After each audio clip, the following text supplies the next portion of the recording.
Hello and welcome to another episode of Wheel of Horror, the podcast where two best friends normally spin a wheel once a week and it normally chooses the horror film, but today we're talking about a brand new movie that we just saw, so we're doing a little bonus episode here. Today we're talking about 2024's Longlegs, which was directed by Osgood Perkins. I'm your co-host Alec, and with me today is the one, the only Joe Testa. Welcome to the show, Joe. Thank you, sir. Good to be back. And this continues our legacy of seeing movies, even though we didn't see this one together, but then talking about it immediately. So This is another one of those. And we were texting about it a little bit. When you texted me first, you're like, hey, what are your thoughts on this movie? And I hadn't seen it yet. Like, I'll save my thoughts. For some reason in my mind, I was like, I think he loved this. and then I saw it and I walked out, and my initial reaction wasn't like, that was fucking amazing. But I was like, I liked that. I actually enjoyed that not more than I thought I would. I just enjoyed it. But you came out of it with different thoughts, so I'm really curious about that, and then we'll get into everything. Yeah, I mean, look, I do think there is a lot to love about this movie. I think there's a lot to love about horror in general. Just getting a little sidetrack. This is the second weekend in a row I saw like a somewhat small horror movie with a packed audience at a movie theater, which I think is pretty cool. Last week I saw Maxine, which I really did love. This one, yeah, I didn't quite love it. Again, there's a lot I like about it, and yeah, I mean, my feelings are, I'm still kind of wrestling with them. You know, like I said, like you said, it hasn't been that long, so who knows? This could end up being, a cult classic for me. It looks like it's generally pretty well reviewed and well loved, it seems. And yeah, again, there's a lot I like about this movie, and some things that just didn't quite work for me. Yeah, no, I definitely want to get into those because, like, that was the thing. I was like sitting there thinking to myself, I'm like, I didn't love it, but I'm having trouble figuring out why. I can say the things that I did enjoy about it, and there were a few lines that I thought were a little cheesy, and I guess maybe the ending gets a little convoluted, but I couldn't think of something I would have wanted more. So the way that this was marketed, though, people were acting like this was the scariest movie of like the decade and stuff like that. Did you think it was scary? No, but I feel like we get this so often. Right. I feel like everything is this generation's Exorcist, and I feel like I just kind of tune that out. Yeah. Because it happens. I feel like it happens probably once a year at this point. Yeah. Speaking of that, what were your expectations going into this? Okay, so I saw the first trailer and I basically blacked it out. I didn't remember anything until I saw the movie. I knew that Maika Monroe was in it. I really liked her in It Follows. I thought she was okay in The Watcher. And I knew Nicolas Cage was in it. I didn't know to what capacity, and that was it. So I went into this movie almost blind, and I think that actually did me a favor. Yeah, I pretty much the same. I remember seeing a teaser for this like way back. I feel like the hype for this movie has been building for like a long time now. And yeah, I knew the cast, and I feel like there was some buzz this weekend. I saw a couple of YouTube videos that were, they didn't give spoiler reviews, but they were pretty enthusiastic about it. So I was looking forward to it. I was definitely going to go this weekend, and I actually saw a screening where Maika Monroe and the director Osgood Perkins were actually there for a little Q&A after. So yeah, that was really cool. Dude, yeah, talk about that. Yeah, I forgot you sent me that picture. Oh my God. Yeah, that's so sick. Yeah, so yeah, they were there for maybe 15 minutes after the movie, and it wasn't a very in-depth Q&A, but it was cool. Osgood talked a little bit about his writing and directing process and kind of the tone he was going for, which, maybe I just wasn't on the right wavelength for this movie, because he did talk about, wanting to make it funny, which funny. Yeah, he just seemed to have a sense of humor about it and wanted the movie to have a sense of humor that maybe I was taking the wrong way. But yeah, it was a cool experience overall. That is cool, dude. Yeah, and honestly, I had no clue Osgood Perkins was directing movies, and that's Anthony Perkins' son.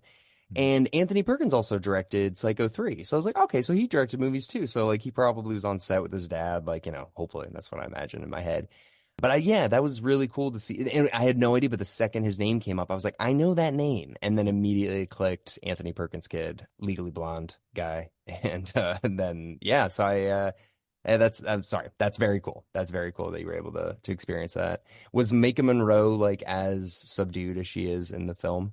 No, not quite. She was, I mean, she can't be much more subdued. She would have to be asleep, I think, to be much more subdued. No, she was much more lively. Have you seen, out of curiosity, any of Mr. Perkins's other directorial efforts? No, I was just looking through them. I remember Gretel and Hansel coming out, but I didn't see it. Otherwise, no. How about you? Yeah, no, I haven't either. I have wanted to check out The Black Coat's Daughter, I think it's called. Hmm. I've heard good things about that, and I've been meaning to catch up with it, but I haven't. So yeah, this is my first one of his. Yeah, it seems like he writes and directs most of his movies, or at least that one that you just mentioned he did, and then this one. It looks like he's doing a reboot of Monkey Shine? I don't think it's Monkey Shine. It's a Stephen King short story called The Monkey, I believe. Yes, you're right. It's from the Skeleton Crew book. Yes. Okay. Oh, Elijah Wood's in it. Cool.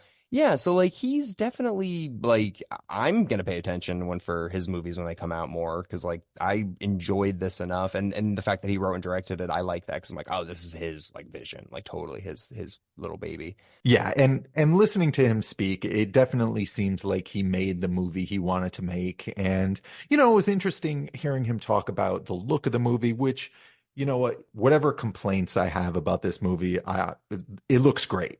Mm, And if anyone listens to this show when I'm on it, I always talk about how important the look of a movie is to me. It's like more than half the battle, especially these days as movies are becoming more and more kind of digital looking. mm-hmm. This movie is kind of just dripping with atmosphere, and it has a very, I almost wanted to like say kind of Wes Anderson approach, like the framing is very deliberate. Every Mm-hmm. shot is very, very deliberate. Wes Anderson probably isn't the right reference, but he actually referenced during the Q&A, he referenced Gus Van Sant, which is probably, yeah, more I'm trying to think of. Interesting. That's such a specific name too because didn't Gus Van Sant direct the Psycho remake? Oh my God, yes, of course. How did I forget that? That's so crazy. So he's like, I actually took a lot of a lot of my inspiration from the guy that remade my father's classic film. Yeah, I didn't even think of that. He specifically mentioned the movie Last Days, which I have seen. I went through like a Gus Van Sant phase when I was younger. But yeah, I mean it definitely has that A24 indie horror movie vibe, and I mean that in the best possible way. Oh yeah, you would think A24 did this for sure. Mhm. Now, is it 16 millimeter where they kept switching back to the 70s? That was because the aspect ratio turns, I think, to 4:3, but the quality looked like a Super 8 camera. Yeah, I am very curious about that, and I wish I looked that up before we started rolling. But while I was watching it, the image is so clean. Yeah. Like I would imagine they didn't actually shoot on film. There's so many ways to fake that, Yeah. but I could be wrong. Yeah, I don't know either, but I always like that and Sinister when they do like old kind of timey stuff. I'm always like, please make this as authentic as possible. Don't just digitally put specs and stuff on the screen. And Mhm, I don't think this movie did. I do think that I mean I don't think they digitally put shit all over the screen, but I could be totally wrong. mhm, But yeah, it is beautifully shot, and the entire movie it felt like there was you always had to be paying attention to the background mhm. because like the first time you see somebody like creep in the background, you're always just like, is this gonna happen again? Because there's so much space like in the background that's empty, so you were always on edge in that way. Mhm. Yeah. So I like that. Yeah, but I've heard people comparing it to Silence of the Lambs, and the way that I thought it was Silence of the Lambs kind of meets the Black Phone. That's kind of Mhm. the feel that I was getting from it a bit. I've never seen The Black Phone. Oh, you should check that one out. Yeah, that one was on my radar. Yeah, I'd like to check that one out. I was definitely thinking Silence of the Lambs. How could you not? You're right. And just kind of that whole genre in general, Seven and Even the first season of True Detective was on my mind a little bit, you know? Yes, dude, 100%. I said it to the person I saw it with last night. I was like, it reminded me of the first season a little bit. Like when she's looking at all of the symbols on the floor and stuff like that. I was like, dude, Hmm. I think this is from True Detective. But Yeah. anyways. Yeah, I think, in a very general way, something I was maybe bumping up against right from the beginning when Nicolas Cage shows up, I just feel like I just feel maybe the casting of Nicolas Cage is one of several problems I have. I think Mm, it would have gone a long way if this was just an unknown, you know? right. And, I think there's actually quite a few performances in this movie where it's like Osgood took him aside and was like, remember, we're making a horror movie, and like Yeah. when I think of things like Silence of the Lambs or Seven, I feel like it's played very straight and Mm, and just played very real. Like even something like The Exorcist, there's almost something documentary style about it, yeah. and I feel like it might be a weird thing to complain about, and I maybe haven't even thought enough about this, but I feel like the movie's trying too hard. I think that's what I was bumping up against, and trying too hard in lots of different ways. And Nick Cage's performance is, to me, definitely guilty of that. And I'm a Cage fan. Okay, that's what I was gonna ask. Yeah. Yeah, like I didn't roll my eyes when I heard he was, cast in this. I think he's been doing a lot of great work over the past few years, Yeah. especially like Mandy is one of my favorites of the past 10 years. I love Mandy, and I thought he was really good in Pig. Yeah. I don't see everything he's in. He's in so much. I know. But I remember hearing that he was cast as the serial killer and kind of immediately thinking, oh, I'm sure it helps distribution and the bean counters if you have a name in that role. But to me, I think it would have been much scarier and more interesting if you didn't know who this was. I'm sure like Mm, in Silence of the Lambs, like nobody knew who that actor who played Buffalo Bill was. Most people didn't know who Anthony Hopkins was. right. So, I think sometimes it just helps to go with a more inspired choice.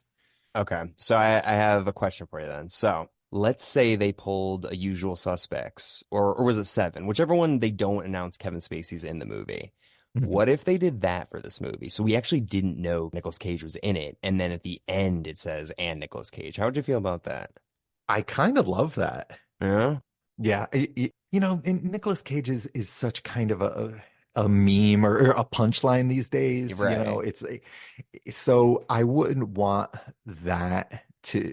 It could feel too much like a stunt. That's the only thing that I don't like about that idea. Right, right. Like so much of the talk is going to be, did you know Nicolas Cage is the killer? Yeah, you're I right. mean, but no, I do kind of like that idea. Like if you remember the movie Hannibal, Hmm. going back to Silence of the Lambs, Right. like Gary Oldman had that very memorable role that he took uncredited. Yep. And I don't remember if I knew it was him. I definitely did not when I saw it. I was like, who's that Yeah, fisheye guy? And then yeah. like, yeah. So yeah, I think that could have been an interesting approach. I see what you mean though, and like for most of my life, if I heard Nicolas Cage was in a movie, I've rolled my eyes. But I have, same as you, have come around a lot, and I'm seeing him in things that I'm like, wow, I enjoyed this way more than I thought I would. Like that Dream movie he was in, I can't remember what it's called. Yeah, I didn't see that, but that look, he's made some really interesting choices. Yeah, but I could see what you mean though. I think honestly, I know this is gonna sound weird, but I think seeing the Black Phone might have helped ease you into that a little bit because Ethan Hawke does something kind of similar, Hmm. and you're kind of like if you liked what Ethan Hawke did in Black Phone, you might like this more. Hmm. Maybe I could totally be wrong. I mean, you'd be like, I hate Ethan Hawke even more now, but yeah, I do see what you mean. It's very over the top, and I think that the comedy thing you were mentioning earlier, I could see how his performance in some aspects could be seen as comedic. Yeah. When the movie started and he's doing his thing, I just kind of said, "Oh no." Like it's just not the approach I wanted for this movie, Okay, dude. So yeah, that worked for me, the intro. Okay, so Yeah, I feel okay. like we were on different wavelengths for this, which is good for a podcast. We can give different perspectives. Yeah, I hope I didn't turn on this movie too early and then it just kind of couldn't get me back because as the movie progresses, our lead, the FBI agent Sterling, obviously that's not her name, but Yeah, Mike yeah. Monroe, Lee is her name. She's sent out on a mission with a partner to go door to door trying to track down this killer. And I just knew exactly, and I'm not bragging. I just knew that was going to go terribly and her partner was going to get murdered.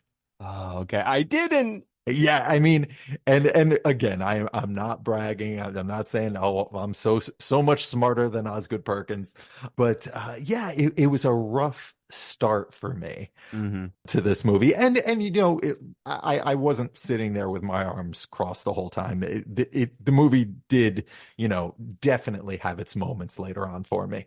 No, Joe, I actively remember having the exact same feeling seeing Indiana Jones 4. The second the little groundhog came out of the molehill or whatever, I immediately was like, I don't think I like this. And then it was all downhill from there. So I know that feeling. I've been there. Yeah, I think this is a bit better than Kingdom Kingdom of the of the Crystal. Crystal Skull, Yeah. but yeah, we've all been there. Right, right.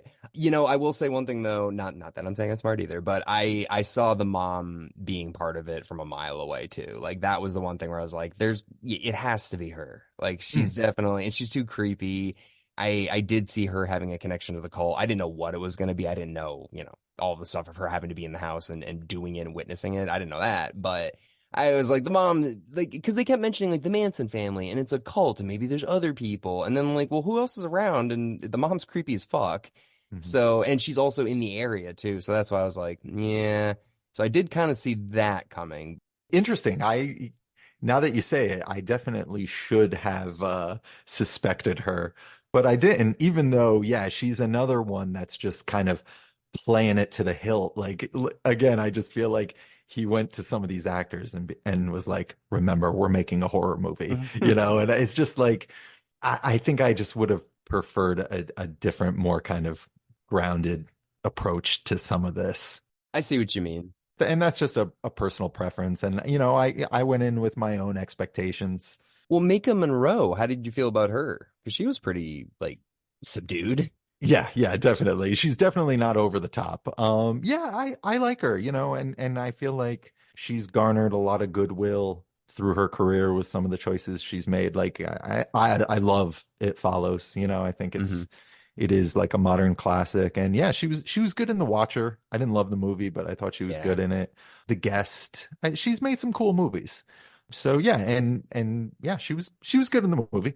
The one line that she said that it made me cringe a little bit, not really, but knowing that Osgood Perkins wrote it made me cringe a little bit was when they were like, wait, maybe it's like I want to be an actress, and it's like, aren't they all messed up as kids? It's like or like most of them or something like that. And then knowing Osgood Perkins was like a child actor, I'm just like, oh my God, all right, all right. There were a couple of lines that I was like, eh. Oh yeah, the one line where she's sitting on the bed with a little girl and she's like, "What happened to the head of the statue or whatever?" And she's like, "Oh, I lost it." And she's like, "I guess that's my job." And I was like, Mhm. "To find it or whatever." And I was like, "Okay, okay." So there's a couple lines that I was like, "All right." Something that kind of confused me is, I didn't mention during that scene where they're going house to house looking for the killer, she knows where the killer is. She has some kind of precognition. And it's mentioned a little bit later. And then I thought, oh, okay, so this is going to be like a psychic FBI agent Mhm. story. Interesting. But am I wrong? Does that never really come back? I mean, in the beginning, she's like, I know where the thing is. Then they put her through the whole test and she gets 8 of the 16 questions right or something like that, which they're like, Mhm. whoa. And they briefly touch upon it, but I guess she touches something and then she gets a flash of like a snake or something like that, right? Right, right. Yeah, but like all of that were like her being tested by the FBI. It's all really early in the movie. Yeah. And then I feel like that whole idea kind of gets dropped to me, it seemed like. No, you're right. They don't like you'd think she would be getting flashes of like the end of the movie or something like that early on or Hmm. something. Yeah, I don't remember anything. I just remember the snake being shown a lot, like in the red. Right. Yeah. Yeah, yeah, you're right. Because like the story basically starts with like her, the little girl, Lee, just basically going outside. Her mom's not really around. I think her dad died or took off. I can't remember. So it's just the mom and the daughter, and then this long legs guy comes up. And to me, it seems, I mean, I think, and by the end of the movie, I think we find this out. He just chose her randomly, right? Was there some reason for her? Not that I picked up. Okay, so yeah, I guess he just chose her randomly. By the end, we're gonna spoil the shit out of this movie, so but by the end, we find out that Nicolas Cage makes dolls, and he puts like a sphere in the doll, which I think is some sort of connection to Satan because he's a Satanist, and he gives the doll to a little girl on near her birthday, 6 days, either 6 days before, 6 days after her birthday, and then when the doll gets brought into the house there's a mass suicide and murder that happens. So it Hmm. kind of it's like it's almost like if the Amityville Horror had like a doll that was brought into the house, sort of thing. The devil made them do it, kind of thing. Yeah, and we don't find out all the stuff about the doll until like much later. Way All later. the police know is that there are these murder suicides, but somehow there's a note left from another party that it's like somehow he maybe hypnotizes them. They're not really sure how he does it, but he leaves a cryptic note behind. Yeah. And all of that is really interesting. I was kind of invested in the mystery, but when it's revealed, when we get to the end, I don't find that terribly satisfying. Yeah, well, it kind of just comes out of nowhere. I mean, because you see the doll early on, you see the ball, I guess the metal ball early on, and you get little like tidbits that are weird because like the coroner is even like, I thought it was saying my ex-wife's name. So there's weird little things like that. But the idea that Nicolas Cage is doing this, it all really does come in like the third act, and you're kind of like, oh, he's the doll maker. Well, and I guess they show that earlier too. I don't know. But yeah, Mm. so what about the ending didn't you like? I think it's just the idea of, we're in this police procedural, and I want answers that aren't, oh, well, it's all just kind of black magic, which that's kind of how it felt when we get to the end, you know? It is. Yeah. I mean, there really is no explanation. Yeah, so I don't know. I mean, I think maybe there would have been an interesting way to tell this story, maybe if it wasn't a police procedural, but then again, I don't know. Maybe that's what makes it different. I don't know. I was trying to think like, what if A Nightmare on Elm Street started out as a police procedural, Hmm. and you want to find out like how these murders are happening and like how is this killer doing this? But then when you do, it's like, oh, it's almost like a cheat. Joe, you're literally describing Twin Peaks. Well, you know what? That's how Twin Peaks starts. It's an FBI investigating a murder that doesn't make sense, and then it just turns out that this whole town is like there's demons and aliens and all this crazy stuff. And that's why I've never been a big David Lynch guy. Okay, okay.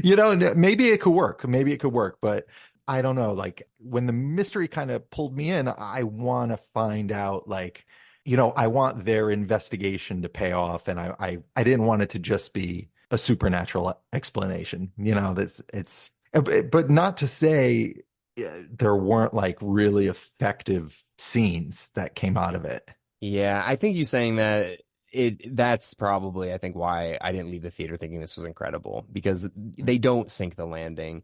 You're right. It makes it seem like Nicolas Cage has this big like Joker plan that's gonna get Yeah. revealed and he doesn't. It's just like he just smashes his face and dies and he's like they'll be in everybody now and but yeah and I guess the other thing is like I can't really figure out the justification for the mom either to not just go immediately to the police. Hmm. I mean, unless she genuinely believes in this Satan and everything like that, which she does seem like kind of like a religious kind of nut. So Hmm. maybe she really does believe this, and it is real. It seems like so, or at least in the movie, the evil magic. But you're right. There's no like Maika Monroe sitting down with like her superior's superior and explaining what happened. Like there was none of that. And that would have been an interesting scene, I think. Yeah. I mean, but definitely to not be such a downer on this episode.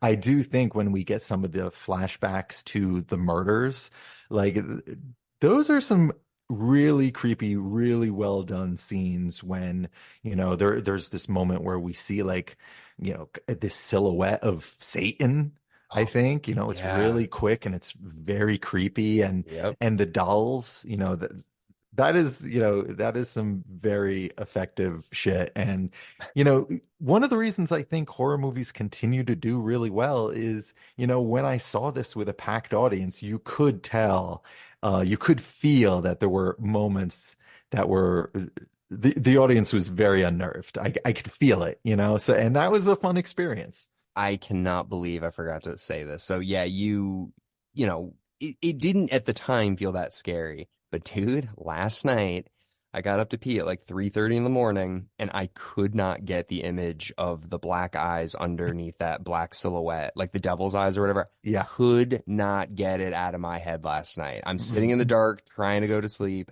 Literally was like, fuck. And I like had to turn the TV on because I'm like, I gotta watch something. I can't fall asleep right now. And that rarely happens. I watch a million horror movies and I just am like, la la la, go to bed. Never so I'm not saying that I was scared when I watched it, but it fucking stuck with me later on. I don't know why. That never happens. Hey, there's something to be said for that. Yeah.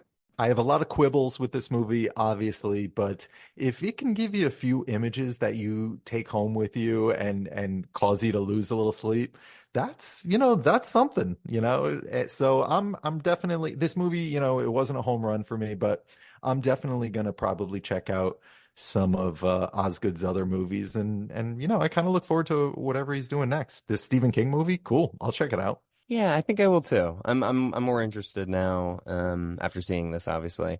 But yeah, same as you. I think I liked it a little more than you, but I don't think this is like the best movie ever. It is something that'll be like, hey, what did you like this year? I'll be like, I enjoyed this one. Mhm. But something you were saying just at the beginning of the podcast, like this is a good time for horror. I mean, like, dude, there's been the past like 3 years, there's been a lot of good horror movies like that have made money, but also even if they didn't, they're still just like good. And they're Mhm. original too, a lot of them. No, absolutely. And even some of the non-original ones I think have been, pretty good. I mean, like we reviewed Evil Dead Rise. I think that Mm-hmm.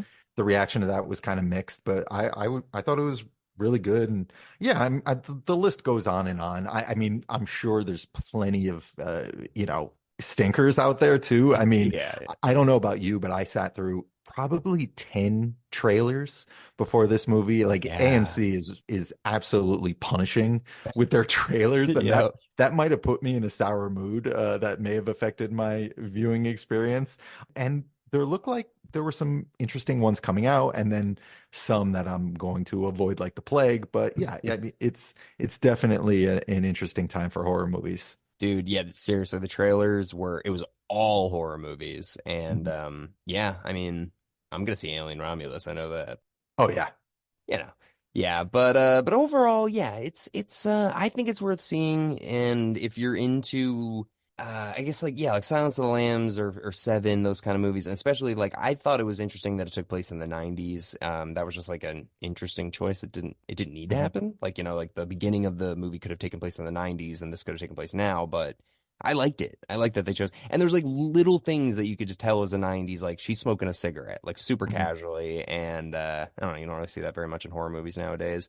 Yeah, I'm curious what the thought is behind that, but I don't blame them. Like I would set, if I was writing, directing movies, I would set everything in the past. There's just Hmm. something so uninteresting about people doing research on like on modern computers or on cell phones, like there's just something more interesting about, investigating back in the day, and even talking to somebody on a payphone is just more visually interesting than seeing someone on a cell. So yeah, that worked for me. I like that. Yeah, I completely agree. Get rid of the internet for horror Hmm. movies, get rid of cell phones, because it adds a whole nother layer of you're removing that safety. So, Hmm. anything else you wanted to say about this one? No, not really. I mean, I may have been a little hard on it, but yeah, I would definitely if you're into horror movies, psychological thrillers, Nick Cage, Yeah, yeah. I think yeah, it's definitely worth checking out. Oh, on Nick Cage really quick.